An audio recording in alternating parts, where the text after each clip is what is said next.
কারণ প্রথম আয়াতে আছে ইন্না আনজালনাহু ফি লাইলাতিল কদর। এই সূরাকে আমি কদর রাতে অবতীর্ণ করেছি, নাজিল করেছি।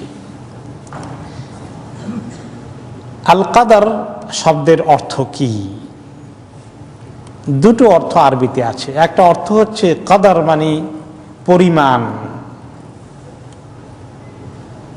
মা কাদারু হাদা, এটার পরিমাণ কত, কাদ্দের, এটা একটা পরিমাণ আইডিয়া করেন আপনি। সেখান থেকে তাকদীর শব্দ এসেছে। তাকদীর মানে আমরা বলি ভাগ্য, তাই না? ভাগ্য আমার কিসমতে যে পরিমাণ আল্লাহ তাআলা বন্টন করে দিয়েছেন, রুজি রোজগার হায়াত সব কিছু, এই পরিমাণটা বোঝায় তাকদীর শব্দ দ্বারা এবং কদর শব্দ দ্বারা। তাহলে কদর শব্দের অর্থ পরিমাণ, যেটার অর্থ ভাগ্য, যেটাকে আমরা তাকদীর বলে থাকি, এটি একটি অর্থ। আর আরেকটি অর্থ হচ্ছে কদর মানে সম্মান, মর্যাদা। সেটাও কোরআনে পাকে এসেছে, ওয়ামা কাদারুল্লাহ হাক্কা কাদরিহি। লোকেরা আল্লাহ তাআলার কি পরিমাণ সম্মান মর্যাদা আছে মানুষ সেটা বুঝলো না, বুঝতে পারলো না। আল্লাহ তাআলার শান সম্পর্কে মানুষ ঠিক মতো বুঝলো না, সেভাবে আল্লাহ শানকে রক্ষা করে চললো না। তাহলে কাদারের আরেকটা অর্থ হচ্ছে শান, মর্তবা, মর্যাদা, পজিশন, স্ট্যাটাস। এখন এই যে সূরা আল কদর, এখানে কোনটা বুঝিয়েছে? কি মনে হয় আপনাদের কাছে, কোনটা? ভাগ্য। এটা শুনে আসছেন, শুধু এটাই বুঝেছে। এটা যেমন ঠিক, এই কদর অর্থ সম্মান, এটাও ঠিক। কারণ লাইলাতুল কদর মানে অতি মর্যাদার রাত, যে রাত হাজার রাতের থেকে উত্তম, কত শানওয়ালা রাত। তাহলে এই সেন্সেও লাইলাতুল কদর, কদরের সম্মান, এটার অর্থও ঠিক। আবার লাইলাতুল কদরে তাকদীর বন্টন করা হয়, সেটা সূরা আদ-দুখানে এসেছে, ফিহা ইফরাকু কুল্লু আমরিন হাকিম। এই রাতে সমস্ত যুক্তিসঙ্গত হেকমত বিজ্ঞানওয়ালা বিষয়গুলোকে ফয়সালা করে দেওয়া হয়। তার মানে ভাগ্য লিখনিকে ফাইনাল করে দেওয়া হয় প্রতি বছরের জন্য। তাহলে দোনোটাই হওয়ার সম্ভাবনা আছে। আর কোরআনে পাকে যখন আল্লাহ তাআলা ব্যবহার করেন, একসঙ্গে দুটোই হতে পারে, দুটো হওয়ার সম্ভাবনা আছে। রাতটা অনেক ফজিলতের, এটাও যেমন ঠিক, অনেক মর্যাদা মর্তবার। অপর দিক থেকে এই রাতে তাকদীর বন্টন হয়, এটাও ঠিক। তাহলে দুই কারণে লাইলাতুল কদর। এই কদরের অর্থ হচ্ছে তাই যে, সেই জন্য এই সূরার নামটা হচ্ছে সূরা আল কদর। এবং এই কদর শব্দটা এই ছোট্ট সূরাতে আল্লাহ তাআলা 3টি আয়াতে 3বার উল্লেখ করেছেন। প্রথম আয়াতে আসছে ইন্না আনজালনাহু ফি লাইলাতিল কদর, আমি এই জিনিসকে নাজিল করেছি, আমি এটাকে নাজিল করেছি লাইলাতুল কদরে। ওয়ামা আদরাকা মা লাইলাতুল কদর, আপনি কি জানেন লাইলাতুল কদর কি জিনিস? লাইলাতুল কদরে খায়রুম মিন আলফি শাহর, কদরের রাত 1000 মাসের থেকে আরো বেশি উত্তম, মর্যাদাময়। এখন 3বার আসলো, তাহলে 3বার লাইলাতুল কদর, লাইলাতুল কদর, লাইলাতুল কদর বারবার রিপিট করছেন। প্রোনাউন, সর্বনাম ব্যবহার করতে পারতেন আল্লাহ তাআলা, প্রোনাউন ব্যবহার করেন নাই। 3বার লাইলাতুল কদর শব্দকে উচ্চারণ করেছেন, গুরুত্ব বোঝানোর জন্য যে লাইলাতুল কদর কি জিনিস, তোমরা এর গুরুত্ব উপলব্ধি করো, এর ফজিলত বোঝার চেষ্টা করো। এটা যেন তোমাদের হেলায় খেলায় হারিয়ে না যায়। মান হুরিমা খাইরাহা ফাকাদ হুরিমাল খাইরা কুল্লাহু, যে ব্যক্তি লাইলাতুল কদরের খাইরকে মিস করলো, তার জীবনের সকল খাইরকে মিস করে ফেললো। বঞ্চিত হয়ে গেলে তার জীবনে আর ভালো কিছু থাকলো না। এই রাতে ইন্না আনজালনাহু, আমি এইটাকে নাজিল করেছি, এইটা কি জিনিস? আনজালনাহু, এটা একটা প্রোনাউন, সেটা কি? কোরআন। এই যে লাইলাতুল কদরে কোরআন নাজিল হয়েছে সে কথা কোরআনের অন্য সূরাতেও এসেছে, অন্য জায়গাতেও এসেছে, যে সবচেয়ে মর্তবার রাত যেটা সেই রাতেই কোরআন নাজিল হয়েছে সে কথা আরেক সূরাতে আছে, ইন্না আনজালনাহু ফি লাইলাতিন মুবারাকাহ, সূরা দুখানে আছে। আমি এই কোরআনকে, এই জিনিসকে নাজিল করেছি একটি পবিত্র রাতে, আর সর্বশ্রেষ্ঠ পবিত্র রাতটা সেটা কোনটা? লাইলাতুল কদর। সূরা দুখানে যে ওই পবিত্র রাত, সেখানে কোনো শবে কদর শবে বরাত কিছু বলে নাই। এখন এই জন্য কেউ শবে বরাতের দিকে নিয়ে গেছে আর কেউ শবে কদরের দিকে নিয়ে যায়। কোনটা ঠিক, ফয়সালা কেমনে করবেন? হ্যাঁ, কোরআনের এক সূরায় যদি দুইটার সম্ভাবনা থাকে, ক্লিয়ার হয় নাই, সেটা আরেক সূরায় ক্লিয়ার করে দিলে সেখান থেকে নেবেন না? হ্যাঁ, সূরা দোকানে বলে দিচ্ছে আমি পবিত্র রাতে নাজিল করেছি। পবিত্র রাত কোনটা? এখন আমি একটা করলাম, আপনি একটা করলেন, অমুক আর একটা করলো, তো একটু মহা মুশকিলের কথা। কিন্তু কোরআন এরকম করে ছেড়ে দেয় নাই, আরেক জায়গায় ব্যাখ্যা করে দিয়েছে যে সেটা হচ্ছে ইন্না আনজালনাহু ফি লাইলাতিল কদর, আমি কদরের রাতে এই কোরআনকে নাজিল করেছি। তাহলে এখন কি আর ইখতিলাফের সুযোগ থাকলো?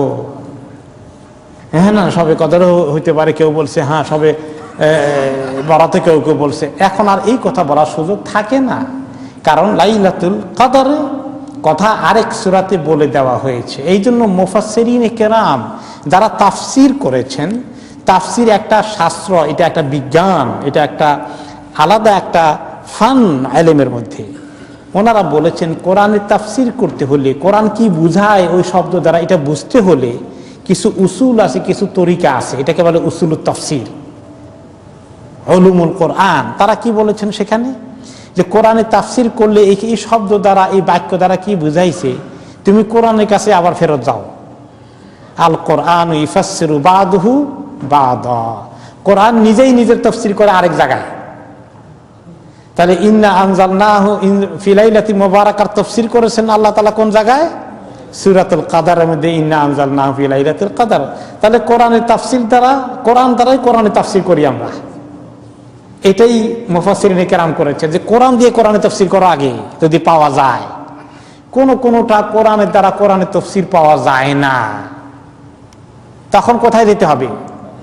হাদিসে যেতে হবে। আকিমুস সালাহ, নামাজ কায়েম করো, ফরজ, ফরজ হুকুম আসছে, তার আল আমরু লিল উজুব। কিন্তু এটা 5 ওয়াক্ত না, 3 ওয়াক্ত না, 6 ওয়াক্ত, এটা কিছু নাই। সেই ওয়াক্তের নাম্বারটা কোথায় পেলাম আমরা?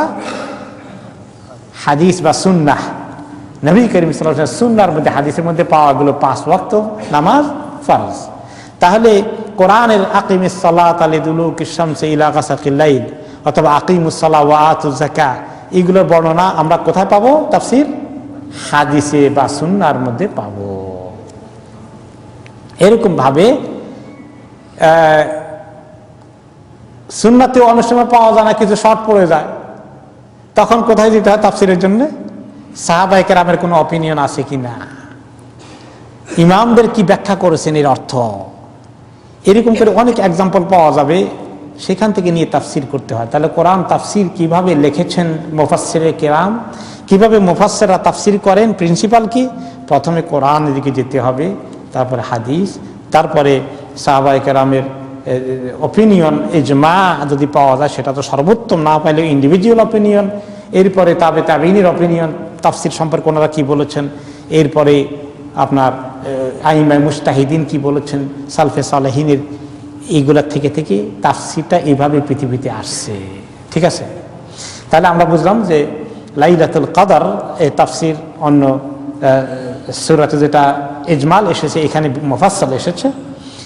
এরপরে আমরা আসি যে আল্লাহ তাআলা দ্বিতীয় আয়াতটার মধ্যে বললেন ওয়ামা আদরাকা মা লাইলাতুল কদর, আপনি কি জানেন লাইলাতুল কদর কি জিনিস?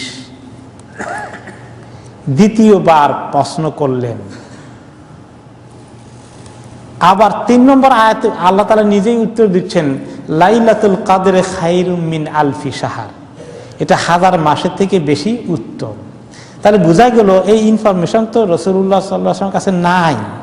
তো আল্লাহ তাআলা এখন ইন্না আনজালনাহু ফি লাইলাতুল কদর তারপরে 2 নম্বর আয়াত না বলে 3 নম্বর আয়াতে তো ইনফরমেশনটা দেওয়ার কথা। তিনি জানেন যে নবী করিম সাল্লাল্লাহু আলাইহি ওয়াসাল্লামের কাছে উত্তর নাই, উত্তরটা আল্লাহ তাআলাই দিতে হবে, তো প্রশ্ন করলেন কেন মাঝখান দিয়ে আবার? ইন্না আনজালনাহু ফি লাইলাতুল কদর ওয়া মা আদরাকা মা লাইলাতুল কদর।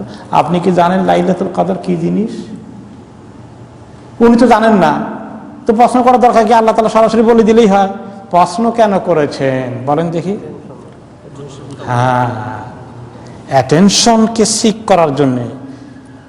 কোরআন কি একসঙ্গে পুরোটা লাইলাতুল কদরে নাজিল হয়েছে? কেউ বলতে পারেন হ্যাঁ হয়েছে, এটাও যেমন ঠিক না। পুরোটা একসঙ্গে নাজিল হয় নাই, 23 বছরে নাজিল হয়েছে, এটাও ঠিক। দুইটাই ঠিক, কিন্তু দুইটাই সঠিক। তার কারণ হচ্ছে, প্রথমত একবারে পুরোটা নাজিল হয়ে গেছে লাওহে মাহফুজ থেকে শেষ আসমানে। এই কোরআন অরিজিনালি কোথায় ছিল বা এখনো আছে? বাল হুয়া কোরআনুম মাজিদুন ফি লাওহিম মাহফুজ। সেই কপি তো আমরা নাড়াচাড়া করি না। আমরা যেটা নাড়াচাড়া করি এটা হলো মুসহাফ। আমাদের একটু কপি দেন কোরআনের। হ্যাঁ, আমরা বলি কি বাংলায়, ইংরেজিতে, উর্দুতে, আমাকে এক কপি কোরআন দেন বা একটা কোরআন দেন, আমরা বলি কোরআন। আরবরা বলে না হাতিনি কোরআন, এটা আরবরা বলে না। তার হাতিনি মুসহাফ, আমাকে মুসহাফ দেন। মুসহাফ অর্থ হলো কোরআনের কপি। এরকম কত কপি আছে কোরআনের দুনিয়ার মধ্যে?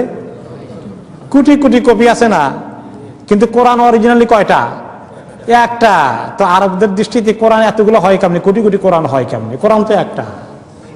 বাল হুয়া কোরআনুম মাজিদুন ফি লাওহিম মাহফুজ। লাওহে মাহফুজে কোরআনটাই আসল। এখন আমাদের কাছে যে এতগুলো কোরআন আছে কোটি কোটি, এগুলো হচ্ছে কপি। মুসহাফ মানে কি?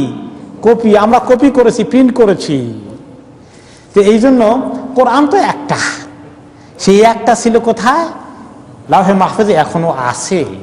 কিন্তু সেই কোরআনটা একটা কপি সেখান থেকে এনে আল্লাহ তাআলা শেষ আসমানে রেখে দিয়েছেন। কি জন্যে? যে জিবরাইল আলাইহিস সালাম ওনার ওইখান থেকে, ওই কাছের আসমান থেকে এনে নবী করিম সাল্লাল্লাহু আলাইহি ওয়াসাল্লামের কাছে জায়গা মতো, সময় মতো অল্প অল্প করে সূরা আয়াতগুলো পাঠাবেন, পৌঁছে দিবেন। অনেক সময় লাগবে।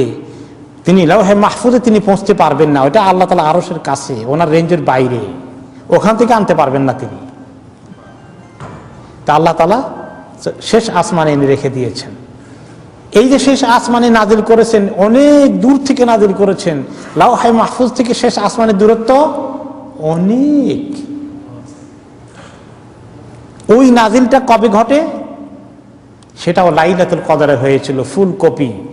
পুরো কোরআন ওই সময় নাজিল হয়, একসঙ্গে শেষ আসমানে এসে থেমে থাকে। ওখান থেকে 23 বছরে নাজিল হয় পুরো কোরআন, একটু একটু করে। সেই 23 বছরের নাজিল হওয়াটারও যে শুরু হয়, ফার্স্ট নাজিল নবী করিম সাল্লাল্লাহু আলাইহি ওয়াসাল্লামের কাছে আসলে হেরা গুহাতে, ইকরা বিসমি রাব্বিকাল্লাযী খালাক, আমরা সূরা ইকরা তাফসীরে শুনেছিলাম। সেটাও কবে হয়েছে? ওইটাও লাইলাতুল কদরে হয়েছে।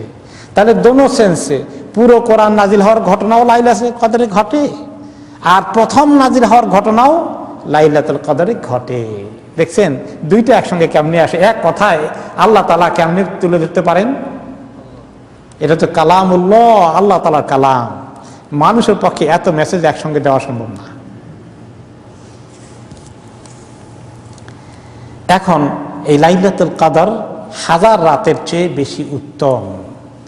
1000 রাতের চেয়ে বেশি উত্তম। 1000 রাত আরবরা বলে, আরবদের কাছে আমি গত রমাদানে বলেছিলাম যে আরবদের কাছে আলফ কথাটা, এর বাইরে আর কোনো সংখ্যা ছিল না। আরবদের কাছে আলফের উপরে আর কোনো সংখ্যা নাই। ওনিয়া বিল আলফে শাহরু জামিয়াত দাহার। ইমাম আল কুরতুবী রাহমাতুল্লাহ আলাইহি বলছেন, লিআন্নাল আরবা তাযকুরুল আলফা ফি গায়াতিল আশিয়া। আরবরা খুব বেশি নাম্বার বোঝানোর জন্য আলফ, হাজারের বেশি তাদের আর ডিকশনারিতে আর কোনো শব্দ নাই, ছিল না। এবং তিনি এই দলিল নিয়ে আসেন কোরআনে পাক থেকে। আল্লাহ তাআলা বলেন, ইয়াওয়াদু আহাদুহুম লাউ ইউআম্মারু আলফা সানাহ, যে মুনাফিক মুশরিক দুনিয়াদার লোকদের এমন অবস্থা, মরতে চায় না সহজে। তারা চায় যে দুনিয়ার মধ্যে 1000 বছর বেঁচে থাকবে, 1000 বছর বেঁচে থাকবে। তার মানে কি, সে চায় যে ঠিক 1000 বছর পরেই মরবো, এটা চায় সে চায় কি কোনোদিন মরতে না, অনাদিকাল বেঁচে থাকতে চায়। আল্লাহ তোমাকে 1000 বছর বাঁচিয়ে রাখুক।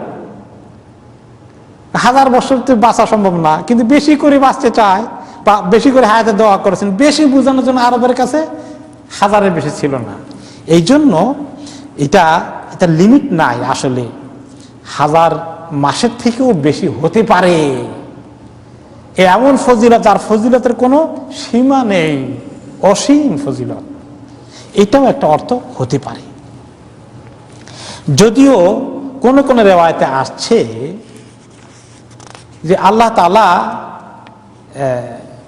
এই রাতে এত ফজিলত দিয়েছেন উম্মতকে ইহসান করার জন্য। একটা ঘটনা এসেছে, আলী রাদিয়াল্লাহু আনহু আর উরওয়া রাদিয়াল্লাহু আনহু, এই দুইজন বর্ণনা করেছেন। যাকারান নবী সাল্লাল্লাহু আলাইহি ওয়াসাল্লাম আরবাআতা মিন বনি ইসরাঈল, বনি ইসরাইলের 4 জন বড় আবেদ লোকের সম্পর্কে, তাদের কাহিনী, ইবাদতের কাহিনী নবী করিম সাল্লাল্লাহু আলাইহি ওয়াসাল্লাম বয়ান করেছিলেন। ফাকালা আবাদুল্লাহ 80 সানা লাম ইয়াসুহু তরফাতা আইন, এই লোকগুলো আল্লাহ তাআলার ইবাদত করেছেন 80 বছরের মতো, একটা দিনের জন্য আল্লাহ তাআলার নাফরমানি করেন নাই। ফাযাকারা আইয়ুব ওয়া যাকারিয়া ওয়া হিজকিল ইবনুল আজুজ ওয়া ইউশা ইবনু নুন, এই 4 জন, তার মধ্যে আইয়ুব তো একজন নবী আমরা চিনি, যাকারিয়া একজন নবী, হিজকিল ব্যাপারে নবী হওয়ার কিছু কিছু ইঙ্গিত আছে, আর ইউশা ব্যাপারে নবী হওয়ারও ইঙ্গিত আছে। তো এইরকম নবীদের 4 জনের কথা বললেন যে তারা 80 বছর ধরে আল্লাহ তাআলার ইবাদত করেছেন, একটা দিনের জন্য নাফরমানি করেননি। এই কথা শোনার পরে ফাআজিবা আসহাবুন নবী সাল্লাল্লাহু আলাইহি ওয়াসাল্লাম, এই কথা শুনে সাহাবায়ে কেরাম খুবই চমকিত হয়ে উঠলেন। ফাআতাহু জিবরিল, এবং তারা খুবই মনের ভিতরে একটা আফসোস আসলো, যে হায়রে, এরকম হায়াত তো আমরা এত বছর পাইও না, আর এতদিন পাবো কিনা, তারপরে এত ইবাদত তো করতে পারিনি। ফাকালা ইয়া মুহাম্মদ আজিবাত উম্মাতুকা মিন ইবাদাতি হাউলাইন নাফর 80 সানা লাম ইয়াসুল্লাহ তরফাতা আইন ফাকাদ আনজালাল্লাহু আলাইকা খায়রাম মিন যালিকা। জিবরিল আলাইহিস সালাম মেসেজ নিয়ে আসলেন, ইয়া রাসূলুল্লাহ, আপনার উম্মতের আফসোস আল্লাহ তাআলা শুনেছেন, তিনি আপনাকে ওই 80 বছরের ইবাদতের চেয়েও বেশি সুযোগ দেওয়ার জন্য একখানা রাত নাজিল করে এই সূরা আপনার কাছে পাঠিয়েছেন। এক রাতে ইবাদত করলে 84 বছর, 3 মাস নাকি 4 মাস, না 83 বছর 4 মাস, 83 বছর 4 মাস এর সওয়াব হয়ে যাবে। অন্য আয়াতে এসছে, বা অন্য হাদিসে এসেছে, ইবনে মাসউদ রাদিয়াল্লাহু আনহু বলেন যে যাকারা রাসূলুল্লাহ সাল্লাল্লাহু আলাইহি ওয়াসাল্লাম রাজুলাম মিন বনি ইসরাঈল লাবিসাস সিলাহা ফি সাবিলিল্লাহি আলফা শাহর, এক ব্যক্তি বনি ইসরাইলের 1000 মাস জিহাদ করলো, অস্ত্র হাতে নিয়ে, থামে না একদিনের জন্য। এইভাবে এত বছর জিহাদ করে আল্লাহর কাছে গেল, তো কত নেকি সে পেয়েছে। সাহাবায়ে কেরাম আফসোস করলেন। তখন আল্লাহ তাআলা তাকে এই সূরা নাজিল করে সুসংবাদ দিলেন। অন্য রায়াতে আসছে, ইবনুল কাসিম ওয়া গায়রুহু قال سمعت من اثق به يقول ان رسول الله صلى الله عليه وسلم উরিয়া আমার আল উমামে কাবলাহু, তিনি নবী করিম সাল্লাল্লাহু আলাইহি ওয়াসাল্লামকে আগের উম্মতদের লম্বা লম্বা হায়াত একটু দেখানো হলো। তিনি বুঝতে পারলেন আগের উম্মতেরা অনেক লম্বা হায়াত পেয়েছে। নূহ আলাইহিস সালাম কত বছর হায়াত পেয়েছিলেন? 950 বছর। উনি কি একলা পেয়েছেন? ওনার উম্মতও পেয়েছে এরকম লম্বা লম্বা। আস্তে আস্তে পৃথিবীর মানুষের হায়াত কমতে থাকলো, আর তিনি আখিরি নবী, ওনার কপালে জুটে গেল কম হায়াত, নিজের জন্য কম, উম্মতের জন্য কম। ওনার জন্য চিন্তা যাই করেন না করেন, তিনি তো জানেন আল্লাহ তাআলা ওনাকে কত মহব্বত করেন, কিন্তু উম্মতের জন্য চিন্তা হয়ে গেল, আমার উম্মত উঠবে এত অল্প আমল নিয়ে, আর আমার উম্মতের পাশে মুসা আলাইহিস সালামের উম্মত, নূহ আলাইহিস সালামের উম্মত উঠবে 500 বছর, 700 বছর, 1000 বছর হায়াত নিয়ে। কত নামাজ, কত হজ, কত যাকাত তাদের অ্যাকাউন্টে জমা থাকবে। আমার উম্মতের তো ভেরি পুয়ার হয়ে যাবে। কান্নাহু তাকাসারা আমার উম্মতিহি আল্লাহ ইয়াবলুগু মিনাল আমালি মিসলা মা বালাগা গায়রুহুম ফি তুলিল উমর। যে এত লম্বা হায়াত নিয়ে অন্য উম্মতরা কত আমল নিয়ে উঠবে, আর আমার উম্মত ছোট্ট হায়াত নিয়ে আমল নিয়ে উঠবে একেবারেই কম। এই আফসোস শুরু করে দিলেন। ফাআতাহুল্লাহু লাইলাতুল কদর ওয়া জাআলাহা খায়রাম মিন আলফি শাহর। আল্লাহ তাআলা উম্মতকে তখন ওনাকে এই সুসংবাদ দিলেন যে 1000 মাসের চেয়ে বেশি ইবাদত এক রাতেই আপনার উম্মত করে ফেলতে পারবে। এই সুযোগ আপনাকে দিয়ে দিলাম। তাহলে আল্লাহ তাআলা আমাদেরকে হায়াত কম দিয়েছেন, আমরা আফসোস করি, তাই না? আল্লাহ তাআলা আমাদেরকে বরকত বেশি দেবেন। সুবহানাল্লাহ, আমাদেরকে আল্লাহ তাআলা বেশি বরকত দেবেন যদি আমরা কাজে লাগাতে পারি। এই হলো 3 নম্বর আয়াত, এটা খায়রুম মিন আলফি শাহর। এই আয়াতটার মর্যাদার কথা বললেন যে এটা 1000 মাসের চেয়ে বেশি উত্তম, আর সেটা অঙ্ক করলে দাঁড়ায় 83 বছর 4 মাস। এখন ফজিলত মর্যাদা এখানেই শেষ নয়, এই আয়াতের আরো ফজিলত আছে, আর একটু বিস্তারিত ফজিলত আসতেছে পরের আয়াতে। তানাজ্জালুল মালাইকাতু ওয়ার রূহু ফিহা বিইذনি রাব্বিহিম মিন কুল্লি আমর। আরো ফজিলত হচ্ছে এই আয়াতের মধ্যে, এই রাতের মধ্যে ফেরেশতা নাজিল হন। কত ফেরেশতা! আর রূহ, সেই ফেরেশতার লিডার, নেতৃত্ব দেন জিবরাইল আলাইহিস সালাতু ওয়াস সালাম। ওনার নাম হচ্ছে রূহ, আরেকটি নাম। আল্লাহর পক্ষ থেকে তারা এই হুকুমগুলো নিয়ে আসেন। হ্যাঁ, আল্লাহর হুকুমে তারা আসেন সকল বিষয়ে। মিন কুল্লি আমর এর তাফসীর হচ্ছে এগেইন লাইলাতুল সূরা দুখানের মধ্যে ফিহা ইফরাকু কুল্লু আমরিন হাকিম। ওই যে আমর, সকল বিষয়, মিন কুল্লি আমর, এখানে ওই সকল বিষয় বলতে রিজিকের বিষয়গুলো এই রাতে ফয়সালা করে দেওয়া হয়। সেই ফয়সালার খবর নিয়ে আসেন জিবরাইল আলাইহিস সালাম এবং সকল ফেরেশতারা। ওনারা আসেন এবং এসে কি কাজটা করেন? সালামুন হিয়া হাত্তা মাতলাইল ফজর। সালামের খবর নিয়ে আসে তারা। এই রাতে সালাম আছে, শান্তি আছে, সূর্য উঠা পর্যন্ত এখানে কি আছে? সালাম আছে। এই সালাম কে কাকে সালাম করেন? কিসের সালাম এটা? তার তাফসীর হচ্ছে, এই সালামে হচ্ছে ইন্না তামামাল কালামি মিন কুল্লি আমরিন, তারপরে সুম্মা ক্বালা সালাম আই লাইলাতুল কদরে সালামাতুন ওয়া খায়রুন কুল্লুহা লা শাররুন ফিহা। সালামের 1 নম্বরে অর্থ কি? শাব্দিক অর্থ সালামের কি? শান্তি, পিস, নিরাপত্তা। নিরাপত্তা, সালামত অর্থ নিরাপত্তা এবং শান্তি, সালাম। এই খবরটা এখানে আছে। খায়রের খবর আছে, সালামতের খবর আছে, শান্তির খবর আছে। কারণ ফেরেশতারা যখন জিবরাইল আলাইহিস সালাম যখন আসেন, শান্তির খবরটা নিয়েই আসেন। কোন কোন সময় জিবরাইল আলাইহিস সালাম আসেন অশান্তির খবর নিয়ে, নাউযুবিল্লাহ। অশান্তির খবর ঘটে কিনা মাঝে মধ্যে? বিশাল তুফান, বন্যা, সাইক্লোন, ভূমিকম্প, আর্থকুয়েক, এগুলো কিন্তু জিবরাইল আলাইহিস সালাম ঘটানোর জন্য মাঝে মধ্যে আসেন। আযাবের খবর নিয়ে আসেন, পৃথিবীর মানুষকে আল্লাহর হুকুমে আযাব দিতে। কিন্তু এই রাতে সালামের খবর নিয়ে আসেন, এটা একটা খবর। এরপরে হচ্ছে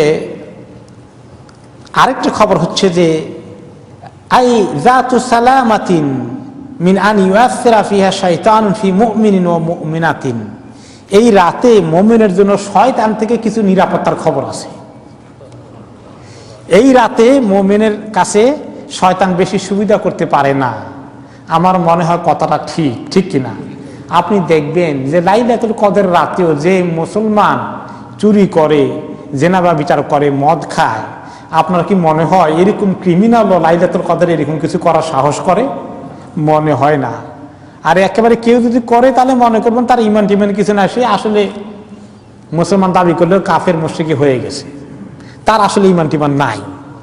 দুর্বল মুমিন হলেও গুনাহগার মোমেন হলেও কবিরা গুনাহ অন্য রাত্রে করলেও এই রাতে এই বড় কবিরা গুনাহের কথা চিন্তা করতে পারে না, কারণ আল্লাহ তাআলা তাকে শয়তান থেকে কিছু নিরাপত্তা দান করে। সালাম হিয়া হাত্তা মাতলাইল ফজর। আর আমরা যারা কিছু গুনাহ খাতাও করি, আমরাও সতর্ক থাকি, আমরাও অন্য রাতে ইবাদত কম করলে এই রাত্রে আমরা কিছু এনার্জি খুঁজে পাই, এই রাতে আমরা একটু সিরিয়াস বেশি হই কি না? আলহামদুলিল্লাহ। কারণ শয়তানকে আল্লাহ তাআলা আমাদের কাছে ভিড়ার সুযোগ দেন না, আমাদেরকে আল্লাহ তাআলা হেল্প করেন। এটা এই সালামের একটি অর্থ। লা ইস্তাতিউ শাইতানু আন ইয়ামালা ফিহা সুআন ওয়ালা আযান। এই রাতে শয়তান বেশি ক্ষতি করতে পারবে না ইনশাআল্লাহ। আরেকটা অর্থ হচ্ছে, তাফসীর হচ্ছে, ওয়াকালা শাবি হুয়া তাসলিমুল মালায়েকা আলা আহলিল মাসাজিদ মিন হিন তাগীবি শামসি ইলা আন ইয়াতলু আল ফজর ইয়ামুরুনা আলা কুল্লি মুমিন ওয়া ইয়াকুলুনা আসসালামু আলাইকা আইয়ুহাল মুমিন। যারা মসজিদে এসে বা নিজের ঘরে আল্লাহকে ইবাদত করতে থাকেন এই রাতে, তাদেরকে ভিজিট করতে আসেন ফেরেশতারা, কাতারে কাতারে ভিজিট করেন, মুমিনদেরকে দেখেন কেমনি ইবাদত করে, আর তাদেরকে সালাম দেয়, হে মুমিন, আল্লাহর আবেদ, তোমাকে আল্লাহর পক্ষ থেকে সালাম নিয়ে এসেছি। আবার কোন কোন রিওয়ায়াতে আসছে যে এই রাতে তো অনেক ফেরেশতা আসে, এত ফেরেশতা আসে যে জমিনের মধ্যে এক বিগত জায়গা খালি থাকে না, ফেরেশতা গিজগিজ করে। আর ফেরেশতাদের যখন ফেরেশতাদের দেখা হয় তখন তারা কি করেন? সালামুল মালায়েকা বাদুহুম আলা বাদিন ফিহা। তারা একে অপরের সঙ্গে ঘুরেন আর দেখেন, মুমিনদেরকে ভিজিট করেন, আর একে অপরকে দেখা হলে তারা সালাম করতে থাকেন একে অপরকে। কি পরিমাণ সালাম জমিনে চলে তখন বলেন দেখি। তো ওই ফেরেশতারা এত সালাম দেওয়া বিনিময় করেন নিজেদের মধ্যেও, এই জন্য সালামের রাত এইটা। এইভাবে করে এই সালামের কাজ এবং এই রহমত বরকত নাজিল হওয়ার কাজ, ফেরেশতাদের আসার আনাগোনার কাজ, আল্লাহ পক্ষ থেকে আমাদের জন্য, আল্লাহর পক্ষ থেকে সালামের কাজ, তিনি আমাদেরকে রাতে শান্তি দেন। এই কাজগুলো চলতে থাকে কতক্ষণ পর্যন্ত? হিয়া হাত্তা সালামুন হিয়া হাত্তা মাতলাইল ফজর। ফজরের উদয় হওয়া পর্যন্ত। ফজরের উদয় হওয়া মানে সূর্য উদয় না, ফজরের উদয় মানে সাহুরের টাইম যখন শেষ হয়, ফজরের টাইম যখন শুরু হয়, তখন পর্যন্ত লাইলাতুল কদরের ফজিলত বর্তমান থাকে। আর যখন ফজরের বিগিনিং টাইম চলে আসলো, লাইলাতুল কদরের ফজিলতটা শেষ হয়ে গেল। এই জন্য মুমিন ওই রাতে সবচেয়ে বেশি জেগে থাকার চেষ্টা করবে ইবাদত করার জন্য। এখন আসেন, এই লাইলাতুল কদর কোন রাতে হয় সে খবর আমরা জানি, বিভিন্ন রিওয়ায়াত আসছে, 27 রাতের খবর এসেছে, 23, 29, 25, 21, 25 সবগুলো বেজোড় রাতের খবর এসেছে। 27 রাতের রিওয়ায়াতও আছে, এটা ঠিক। এই জন্য আমাদের দেশে 27 রাতের রিওয়ায়াতটাকে খুব গুরুত্ব দেওয়া হয়েছে। কিন্তু অন্যান্য রাতের যে দেওয়া রিওয়ায়াত আছে এগুলোকে গুরুত্ব দেওয়ার দরকার ছিল। ওই গুরুত্বটা কি আমাদের দেশে আছে? নাই। খালি একটা রাতেই লাইলাতুল কদরকে তালাশ করে, সেটা 27 রাত। তাহলে এটা কি একটু ঠকে যাওয়া হলো না?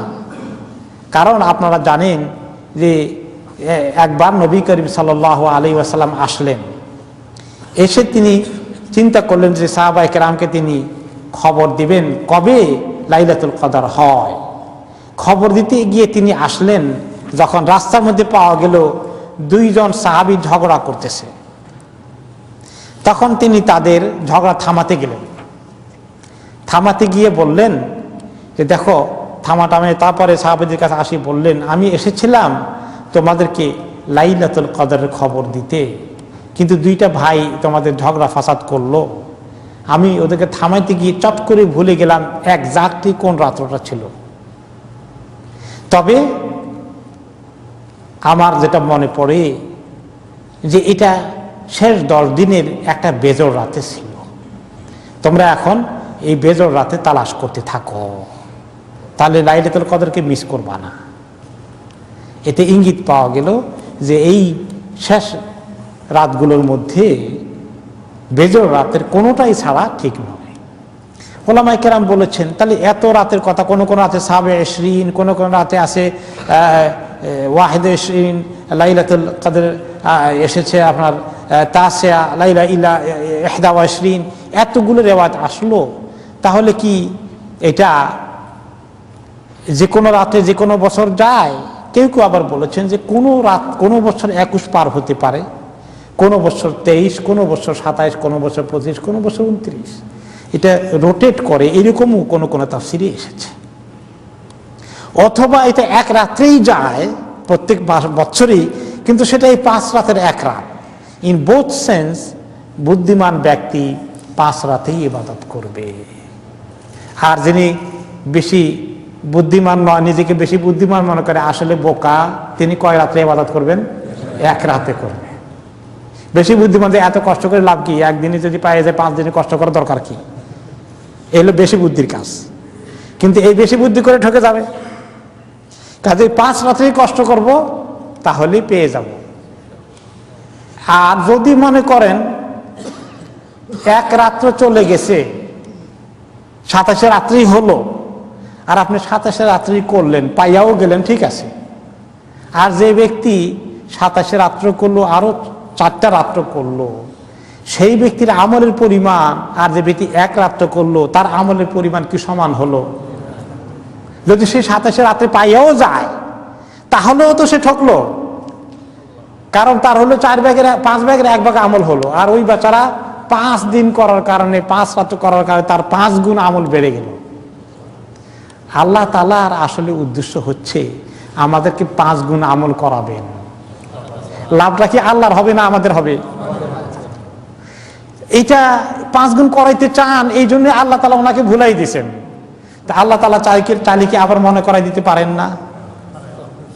নবী করিম সাল্লাল্লাহু আলাইহি ওয়াসাল্লাম চাইলে আবার বলতে পারেন যে আল্লাহ আমি তো ভুলে গেলাম, আবার একটু মনে করাই দেন না কেন? তিনিও বললেন না, আল্লাহ তাআলাও মনে করাই দিলেন না। তাহলে বোঝা গেল আল্লাহ তাআলার মাকসদ আছে, নবী করিম সাল্লাল্লাহু আলাইহি ওয়াসাল্লামের ইচ্ছা আছে যে আমার উম্মত 5 রাত্রে আমল করুক। তা কাজে ভুলে যাওয়াটার মধ্যে আমাদের ক্ষতি হয় নাই, বরঞ্চ কি হয়েছে? লাভ হয়েছে। কি পরিমাণ লাভ হলো আহারে, আমরা কিয়ামতের দিন বুঝবো। যে আমি নিজেও ছোটকালে এক রাতেই ইবাদত করেছি, সেই ইবাদতটাও দেখবো যদি আল্লাহ কবুল করে থাকেন। আর যখন থেকে শিখলাম যে না 5 রাতে ইবাদত করতে হয়, সেটাও দেখবো আখিরাতে।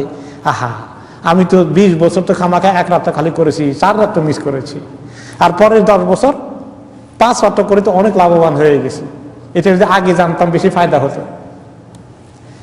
এই জন্য আমরা তো আলহামদুলিল্লাহ আলোচনা করতে করতে আপনারা অনেকেই এখন সচেতন হয়ে গেছেন, কিন্তু এখনো বাংলাদেশে গেলে মানুষের জায়গা হয় না কোন রাত্রে? 27 রাত্রে। আর সেই দিনই খতম টতম করে, তারাবিও খতম, কোরআনও খতম, রমজানও খতম বোধ হয়। হ্যাঁ, খালি রোজাটা রাখি আর কি ঈদ পর্যন্ত, কিন্তু তারাবি দেখবেন আমাদের দেশে 27-এর পরে আর তারাবির হাট ভেঙে গেছে, আর নাই, অর্ধেকও পুরে না, 3-4 সব হয়, যেখানে আগে 20-30 সব হইতো। তো এটা ভুল। এই জন্য আলহামদুলিল্লাহ আমরা যেটা করেছি যে 27 রাতে খতম করতে হবে, এটা কোন কিতাবে লেখা আছে? কোন কিতাবে লেখা?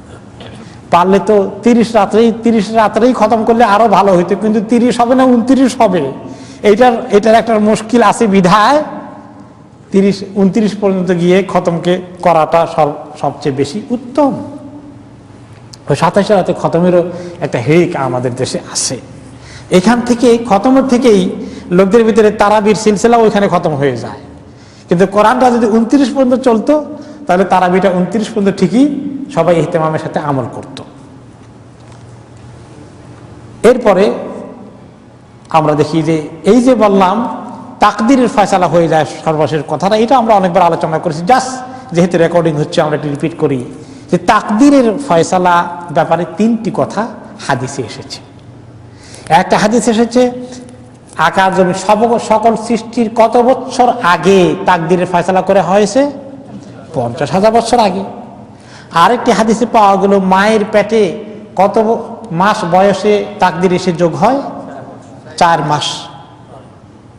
আবার এই সূরা কদরের মধ্যে পাওয়া গেল, যেটা ব্যাখ্যা হাদিসেও এসেছে, যে লাইলাতুল কদরে প্রতি বছরের রিজিক বন্টন করা হয়ে যায়। এই 3টা হাদিসের মধ্যে কোনো কন্ট্রাডিকশন নেই। বরঞ্চ এগুলো একটা আরেকটার পরিপূরক। মানুষ সৃষ্টির আগে, সকল মাখলুক সৃষ্টির আগে, আকাশ জমিন সৃষ্টির আগে যে 50,000 বছর আগে সৃষ্টি হয়েছে, তাকদিরের ফয়সালা হয়ে গেছে। যখন আল্লাহ তাআলা বলছেন কলমকে, সর্বপ্রথম আল্লাহ তাআলা কি সৃষ্টি করলেন? কালাম। কলমকে কলম তুমি লেখো, সৃষ্টি করে বললেন কলমকে তুমি লেখো। কলম বলে যে আল্লাহ কি লিখবো? তখন আল্লাহ তাআলা বললেন যা কিছু আমি সৃষ্টি করব, দুনিয়াতে যা কিছু আসবে, যা কিছু ঘটবে সব লিখে ফেলো। তো এই যে লেখা হয়ে গেছে, সেটা একসঙ্গে আল্লাহ তাআলা লিখে দিয়েছেন। মুদ্রা কথায় সব লেখা হয়ে গেছে, কলম দ্বারা লেখা হয়ে গেছে। ওই যে লেখা হয়ে গেছে সবার গুলো একসঙ্গে হয়ে গেছে। আর সবাই কি একসঙ্গে দুনিয়াতে আসছি নাকি? না, ওগুলা লেখা হয়ে, ওগুলা ফি কিতাব, আল্লাহর কাছে কিতাব আছে, ওই কিতাবে সব একসঙ্গে লেখা আছে। আপনারটা, আমারটা, বাবা আদমেরটা, কিয়ামতের আগে যে যারা আসবে তাদেরটা সব ওই জায়গায় লেখা আছে। কিন্তু মানুষের সঙ্গে ওগুলা ফিট করা হয় নাই, ওই বোর্ডে লেখা আছে। মানুষের সঙ্গে কখন ফিট করা হয়েছে? ওই লেখাটাকে এনে মায়ের পেটে যখন 4 মাস হয়েছে, তখন ওই লেখাটাকে আপনারটা, আমারটা, ওই 4 মাস বয়সে মায়ের পেটে লিখে দেওয়া হয়েছে, ফিট করে দেওয়া হয়েছে। আমি আমার তাকদীর ক্যারি করতেছি 4 মাস বয়স থেকে। এই যে ক্যারি করতেছি, এখন গত বছর আমার ব্যবসায় লস হয়েছে, আগামী বছরে লাভ হয়েছে, লাভ হবে, তারপরে বছরে দ্বিগুণ লাভ হবে, এগুলো খোঁজখবরটা এরকম বৎসর ওয়ারি ক্যালেন্ডার আকারে তৈরি করা হয় নাই। সেখানে একসঙ্গে সব আমার অ্যালটমেন্ট দেওয়া হয়ে গেছে, একসঙ্গে ওইখানে একসঙ্গে আছে। এখন বৎসর ওয়ারি ক্যালেন্ডার আকারে রুটিন করে করে তৈরি করার কাজ, আগামী 1 বছরে কি হবে, এরকম ব্রেকডাউনের কাজটা করা হয় কখন? লাইলাতুল কদরে। তাহলে এই দেখলেন 3টা পর্যায়ে তাকদীরের ব্যাপারটা কিভাবে পরিপূরক হয়, কমপ্লিমেন্টারি, এটা কন্ট্রাডিক্টরি নয়। এই হচ্ছে তাকদীরের ফয়সালাটা, লাইলাতুল কদরের কতটুকু কি পরিমাণ হয় তার কথা। যাক, আলহামদুলিল্লাহ, এভাবে আমরা এই লাইলাতুল কদরের তাফসীরের শেষের দিকে আসলাম। কিন্তু এখানে লাইলাতুল কদরের ইবাদতের ক্ষেত্রে একটু টাচ করে আমরা যাই যে লাইলাতুল কদরের নামাজ কেমনে পড়তে হয়। লোকেরা প্রায় জিজ্ঞাসা করে, হ্যাঁ, লাইলাতুল কদরের নামাজ কয় রাকাত পড়তে হয়, কোন কোন সূরা পড়তে হয়, জিজ্ঞাসা করে কিনা? মকসুদুল মুমিনের মধ্যে লেখাও আছে কিছু, তাই না? কত রাকাত আছে আমি ভুলে গেছি, ছোটকালে পড়ছিলাম। কত রাকাত যে আছে, আবার লাইলাতুল কদর সেটা আমাদের কয়বার রিপিট করতে হবে, এইগুলাও আছে। তারপরে কোন সূরা পড়তে হবে ইত্যাদি অনেক কথাবার্তা, এগুলো কিচ্ছু কোরআন হাদিসে নাই। হাদিসে কি আছে? মান কামা লাইলাতুল কদর ঈমানান ওয়া ইহতিসাবান গুফিরা লাহু মা তাকাদ্দামা মিন যামবিহি। যে ব্যক্তি লাইলাতুল কদর ঈমান এবং ইহতিসাবের সঙ্গে কিয়াম করে, ইবাদত করে, তার অতীতের গুনাহগুলোকে মাফ করে দেওয়া হবে। লাইলাতুল কদর কিয়াম করে, এর বাইরে আর কিচ্ছু নাই। কত রাকাত, কি নামাজ, কিচ্ছু নাই। কিয়ামুল লাইল করে লাইলাতুল কদরে। এখন কিয়ামুল লাইলের ভিতরে অনেক কিছু আছে। কিয়ামুল লাইলের ভিতরে সর্বশ্রেষ্ঠ ইবাদত কোনটা? নামাজ, আসসালাহ। আসলে সালাতই আসল কিয়ামুল লাইল। কুমিল লাইলা ইল্লা কালিলা, রাতের বেশি অংশ আল্লাহকে ডেকে ইবাদত করেন। তো রাতের ইবাদতের সিংহভাগ মেইন জিনিস কি? নামাজ, তাহাজ্জুদ, কিয়ামুল লাইল, ওইটাই আসল 1 নম্বর ইবাদত। তাহলে তাহাজ্জুদ পড়লেই লাইলাতুল কদরের নামাজ হয়ে গেল। এশার পরে আপনি যত নামাজ পড়েন, আমরা তো তারাবি পড়ি, তাই না? তারাবি পরে যত নামাজ পড়ি সবগুলো কোন অ্যাকাউন্টে যায়? সব তাহাজ্জুদের অ্যাকাউন্টে চলে যায়। তাহাজ্জুদের নামাজের এত রাকাত, এর বেশি পড়া যাবে না, কমও পড়া যাবে না, এরকম করে তিনি ফিক্স করে দিয়ে গেছেন না। সাধারণত 8 রাকাত পড়তেন, তিনি খুব লম্বা করে পড়তেন, কিন্তু বেশি হতে পারে, কমও হতে পারে, কোনো রেস্ট্রিকশন নাই। তাহলে নামাজটা এই লাইলাতুল কদরের অন্যতম ইবাদত। নামাজের মধ্যে সবগুলো ইবাদত আছে। নামাজের মধ্যে তো নামাজ, এর ভিতরে কি আছে? কিয়াম আছে, অনেকক্ষণ দাঁড়িয়ে থাকা আল্লাহর কাছে, লম্বা রুকু করা, লম্বা সুজুদ করা, সাজদা আছে, হ্যাঁ, রুকু আছে, কিয়াম করে দাঁড়িয়ে থাকবো, যে সেখানে কি পড়বো? অনেকক্ষণ কোরআন তেলাওয়াত হবে। তার নামাজের ভিতরে লম্বা কোরআন তেলাওয়াতের সুযোগ আছে, আছে কিনা? লম্বা সূরা মুখস্থ থাকলে লম্বা কেরাত পড়তে পারলেন, তাহলে নামাজের ভিতরে কোরআন তেলাওয়াত আছে। নামাজের ভিতরে রুকু সিজদার ভিতরে কি আছে? তাসবিহ আছে, জিকির আছে, দোয়া আছে, ইস্তিগফার আছে। তাহলে নামাজ এমন একটা ইবাদত, লাইলাতুল কদর সব ইবাদত নামাজের ভিতরে পাওয়া যায়। কত দোয়া আপনার জীবনে করতে চান সব লাইলাতুল কদরে ঢুকাই দেন রুকু সিজদার ভিতরে। সিজদার ভিতরে বেশি দোয়া, রুকুর ভিতরে বেশি আল্লাহ তাআলার জিকির তাসবিহ করা। তবে হ্যাঁ, একটি দোয়ার ব্যাপারে মা আয়েশা যখন জিজ্ঞেস করলেন, ইয়া রাসূলুল্লাহ, আমি যদি লাইলাতুল কদর পাই কোন দোয়াটার আমল বেশি করে করব? এটা আপনারা জেনেছেন, এটা বলো বেশি করে, আল্লাহুম্মা ইন্নাকা আফুউন তুহিব্বুল আফওয়া ফাফু আন্নী, এই দোয়াটা বেশি করে করতে বলেছেন। হ্যাঁ, এই একটা স্পেসিফিক দোয়ার কথা এসেছে। এছাড়া স্পেসিফিক আর কোন দোয়া, স্পেসিফিক কত রাকাত নামাজ, স্পেসিফিক কোন সূরা পড়তে হবে, আর এমন কোনো নির্দিষ্ট করে কিছু নাই। এইরকম এই নির্দিষ্ট রাকাত আর সূরা তালাশ করার দরকার নেই। এটা আমাদের দেশে একটু বেশি বেশি করে ওই কিছু বাংলা বইতে লিখে ফেলেছে। আবার বলে যে লাইলাতুল কদর নামাজের নিয়ত কেমনে করে, এই আরেক মুশকিল। কোনো নিয়তের দরকার নাই, খালি আপনি দাঁড়াবেন, মনে মনে আছে যে আমি লাইলাতুল কদরের ইবাদত করি, আমি তাহাজ্জুদ পড়ি, এই মনে মনে থাকলেই চললো। খালি বলবেন কি আল্লাহু আকবার, নাওয়াইতু আন উসাল্লিয়া, এগুলা কিচ্ছু বলা লাগে না। এই একটা নিয়ত কোনো হাদিসে নাই, জানছেন তো এটা নাকি জানেন নাই? শুনছেন? এখন লোকেরা আমার প্রায় প্রশ্ন করে এই নাওয়াইতু আনের যে খবর, যেগুলা 20-30টা মুখস্থ করেছেন কায়দার মধ্যে, এগুলা মন গড়া ঢুকাই দিছে। কোনো একটা হাদিসে নবী করিম সাল্লাল্লাহু আলাইহি ওয়াসাল্লাম নাওয়াইতু আন বলেন নাই।